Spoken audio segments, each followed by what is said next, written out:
So, Chiara, you gave a fantastic presentation that went over a lot of ground on the role of telework and its persistence and its impacts and the potential of policy. I wonder if you could just very briefly tell us about why you think telework has had such an ambiguous impact on productivity to start off. So,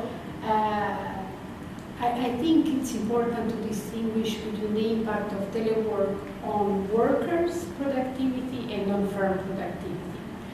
Let me start with looking at the effect of telework on workers' productivity and why we might see inverse relationship between telework and workers' productivity. At low level of telework, workers will be more concentrated, will have a higher level of satisfaction, and we will manage to do more work during their own time because well-being is important for productivity. But at higher level of telework, there will be a negative impact on workers' satisfaction, productivity, because they will feel isolated. It will be harder to communicate with managers and co-workers.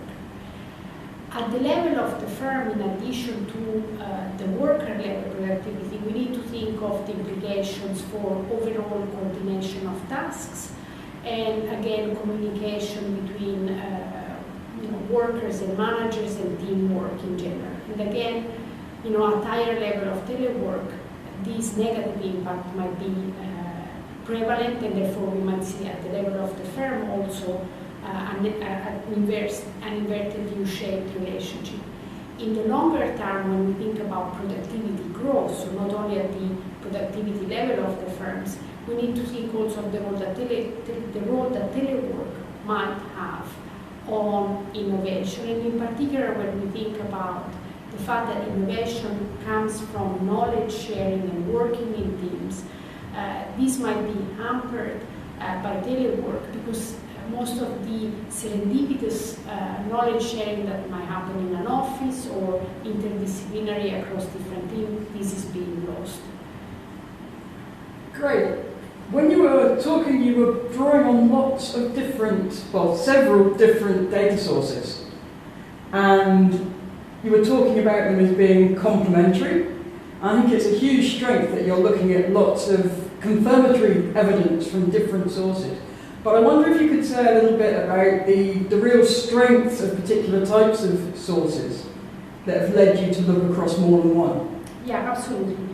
So let me start by saying that statistical offices have done a great job in many countries to try to capture what has been a sudden increase in telework during COVID.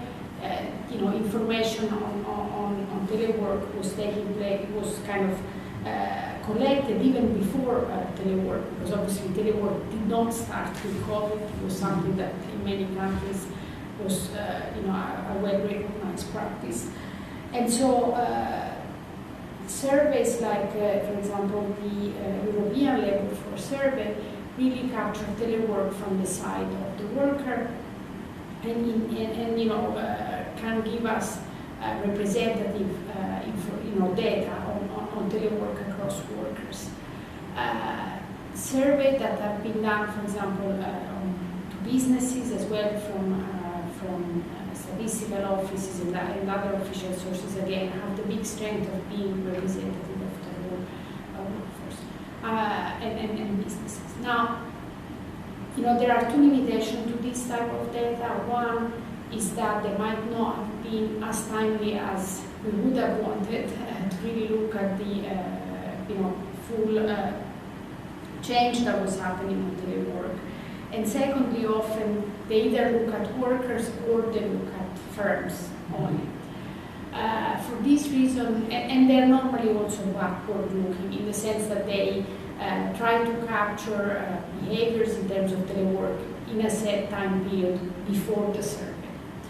Now, for this reason, we use two additional sources of data. One is job vacancy data coming from from a job vacancy data platform called Indeed. And this data allows to capture, if you want, a forward-looking measure of the expectations that firms have in terms of, the persistence of telework. And the way we capture telework, it's very much about keywords in the job vacancy ad, whether it's in the title, in the description, or the location of work. And the second new source of data is a survey that the OECD, Global Forum on Productivity, sort of put in place, designed and implemented with the support of steering group members of the Global Forum on Productivity, but also trade union association and business association. And the big strength of this survey is that it tries to capture both what happened before and during COVID, but also expectation about COVID. It tries to capture the link between telework and productivity, which is something that the other data sources I mentioned cannot do. And then thirdly, it also tries to look at obstacles for sort of having a successful use of telework and adaptive measures that were put in place and firms plan to put in place to have, again, a productive use of telework. Now, the limitations here is that because this is a survey that we designed, it was not really conducted with the statistical office, representativeness is very limited, it's not there, and the number of responses are also quite limited. We cover 25 countries, but we have about 5,000, just shy of 5,000 responses to our survey. Great. I think one of the most powerful charts that you showed was looking at the response to tightening restrictions in teleworking and the response to teleworking to loosening restrictions as the pandemic was easing. And which data did you use to track that particular asymmetry with? Yeah. So this analysis comes from an OECD study that has been conducted jointly by the OECD and Indeed. So what the team did was to look at how job adverts, the share of job adverts mentioning telework, how they respond to this, as you were mentioning, tightening of the restriction and the loosening of the restriction, and using also information on broadband penetration. The study distinguishes between what happens to job ads over the course of the pandemic in countries that have low broadband penetrations and countries that have high broadband penetration. And what they find is that when you have a tightening of the restrictions, in both cases, whether you look at countries with low broadband penetration and high broadband penetration, you see an increase in the share of, let's call them teleworkable job ads in both types of countries. When you look at the loosening of the restriction, actually what you find is that it is only in countries that have very low broadband penetration that there is a decrease in the share of job ads, while in countries that have high job penetration there is basically no effect of this loosening of restrictions. So here the example that one could think of is Italy, which has low broadband penetration and has seen sort of an increase in job ads, and the US, while that has high broadband penetration, and so you don't see an effect on job ads. Your data at the moment stops in January, February, I think, the most up-to-date data that you have for the job adverts. Yeah. If we're thinking about how much of teleworking stays and how much goes. Is that long enough at the moment? Do you think we're able to see the long run coming through in the data at the moment? Given that we had a bit of a reversal of restrictions in many countries with Omicron around Christmas time. Okay, that's a good question. I mean, I think so. I mean, in the sense that since the data covers, more than 20 countries, I think, there is enough variation, I would say, in the data to allow for identification and sort of, if we use as a prediction of what's going to happen in the next, year or so, I mean, that's the prediction that we try to focus on. It's really using the later part or the estimates for the later periods. I think it might be a good approximation, but I think we just have to wait and see whether our predictions are, OECD predictions are correct or not. So I guess there's certainly a role for looking at later data to see how it picks up with the predictions that you had to check that. But I guess before we had COVID, there were many countries, certainly in the UK, where governments had been trying to increase the amount of flexible working. And flexible meant all kinds of things. But there were policy initiatives in the UK to try and get employers to see the potential benefits of offering more opportunities to work from home in terms of people who were not well enough to come into the office for whatever reason or had care responsibilities and so on. And you talked about this breaking the stigma. So going forward, there's an awful lot of trying to seize the best bits and maybe reverse the things that didn't work so well. Do you think that seizing the best bits has the potential to reduce polarization in some senses? Or do you think there's a possibility that polarization in many ways will increase? Well, some people have these opportunities and others still don't. Because I'd like to have the optimistic side that some of the benefits that have been talked about might be retained, but I'm not sure how likely that is.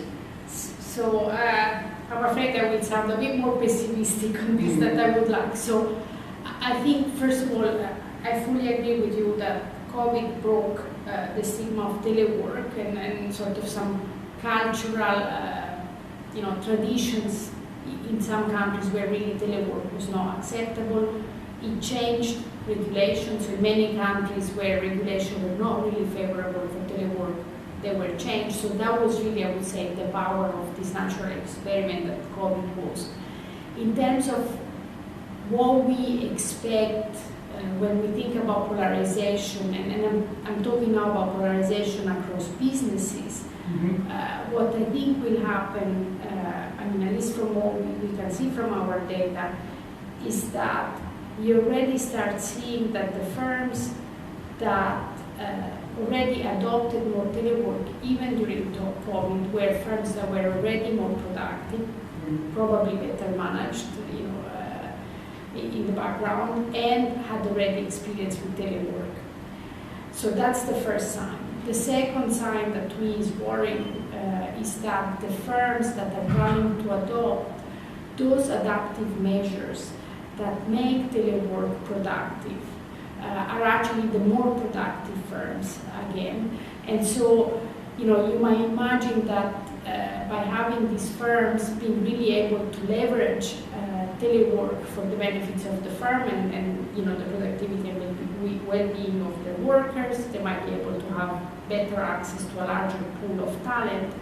You see this dichotomy or this divergence between the more productive firms and the low productive firms continue also when we think about telework. And in fact, there is also additional evidence that when you think about digitalization, which is very much complementary to telework, you see this divergence already appearing in the extent to which firms do adopt digital technology and the technology advancement of the digital technologies that they adopt. So you see very much this dichotomy coming both from the digital software and hardware side and on the management adaptive measures on the other. So you see both of them going in the same direction, so I expect a bit more divergence. And then there are other implications that go beyond the differences across firms, but look also at workers within firms, again, who benefits and who doesn't. This might continue, and also workers working in different sectors and in different local areas. And again, there might be some, I would say, negative implications for inequality there. So I think I'm a bit worried that telework might not be as inclusive as we would hope for. Is there a role for policy to try to redress that? I mean, absolutely. So what we find is that, first of all, there is quite a clear link, and I mentioned this already, for digital infrastructure. So we see that you need to have a sound, digital infrastructure, in particular a high-quality broadband, to be able to really benefit from telework. That is the first area where I think policy can play a big role, investing in digital infrastructure. The second is about skills, and in particular digital skills. Again, we don't want different countries, but also different workers to be penalized because they don't have the digital skills to benefit from telework. The third area is also one of regulations, I think, where we need to continue to really understand how best to regulate this new way of working. And then finally, at the level of the firm, there is a lot to do in terms of management training and adaptation of organization as well to benefit from telework. And to what extent should policy be targeted then? I mean, presumably the firms are going to benefit from this. Is there a case for targeting particular types of firms for support or encouragement, or? I mean, I would say incentives might be a good thing, especially when it's about continuing to break the stigma. I know, for example, at the beginning of the crisis, Japan actually gave incentives for firms to adopt sort of telework practices and sort of, I'm talking about fiscal incentives. So to me, that might be a good way. Obviously, policy can do a lot more beyond the fiscal and financial support. As I said, regulation is big one. Childcare, for example, if we want to avoid that telework brings even further inequality when we think about gender inequalities. So that could be another area where I would say the enabling of telework can happen beyond the fiscal incentives itself. And then it's, I guess it's more about making sure that everyone can benefit. So the infrastructure of the broadband infrastructure is an important one, where I think the policy can really play a role, and it has spillovers beyond just the single telework. I mean, it will allow, for other digital changes and digital transformation, whether it's e-health, whether it's e-government, remote distance education, and so on. So I think that's where policy can play for sure an important role. So broadband, I would say digital infrastructure, regulation, and childcare provision, and some fiscal incentives. So I think it's really a combined. So a lot to harness the positives in policy. Is there policy that can work against some of the negatives taking over? I mean, I guess, do you think that breaking the stigma has now, that's permanent?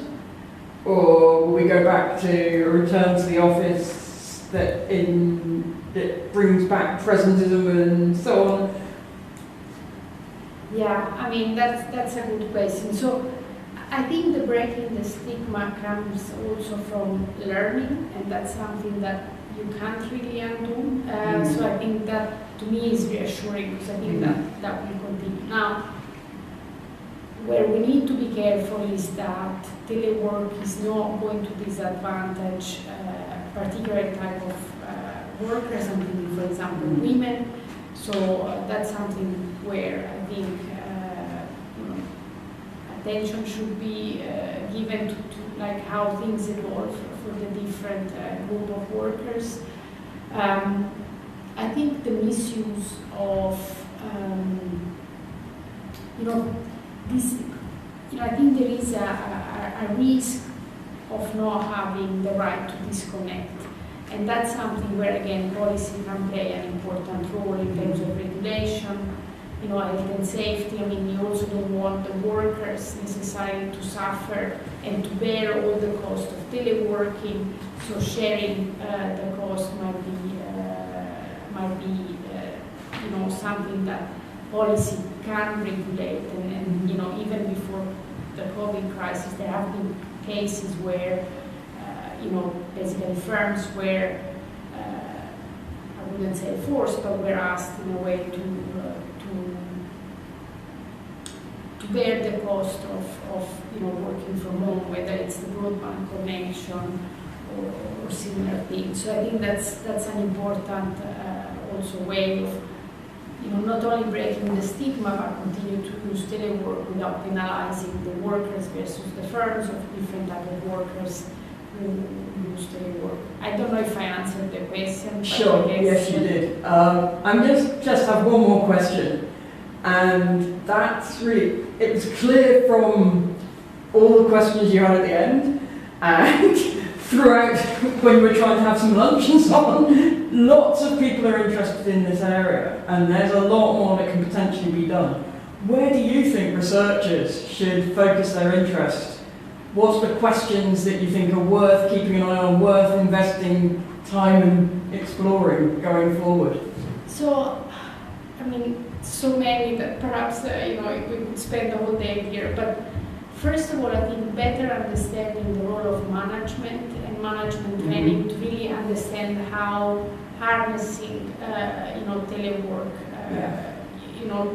through better management. So that to me is an interesting question.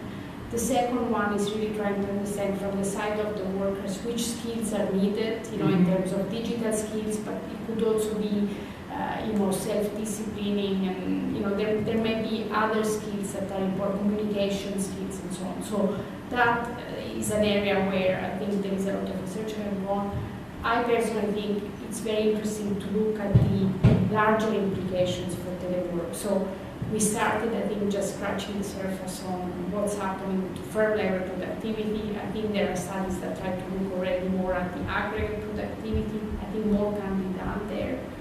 And then, as I mentioned before, I mean, the big risk to me is not only productivity, it's also innovation.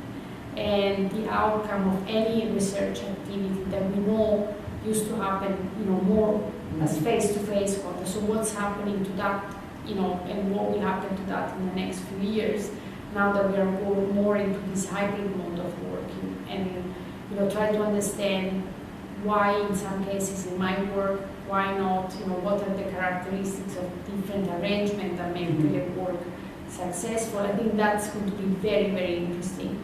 And again, at a more aggregate level, the implications on wage and income inequality, and the implication for regional inequalities, or how the geography of how agglomeration economies will change with the sort of increase in telework. That would be very interesting. And again, as OECD probably employee, I think it's very interesting to understand the role of different policy choices the government will make in the next few years, and also the different structural factors that might help, this, I would say, the successful use and harnessing of telework in the next few years.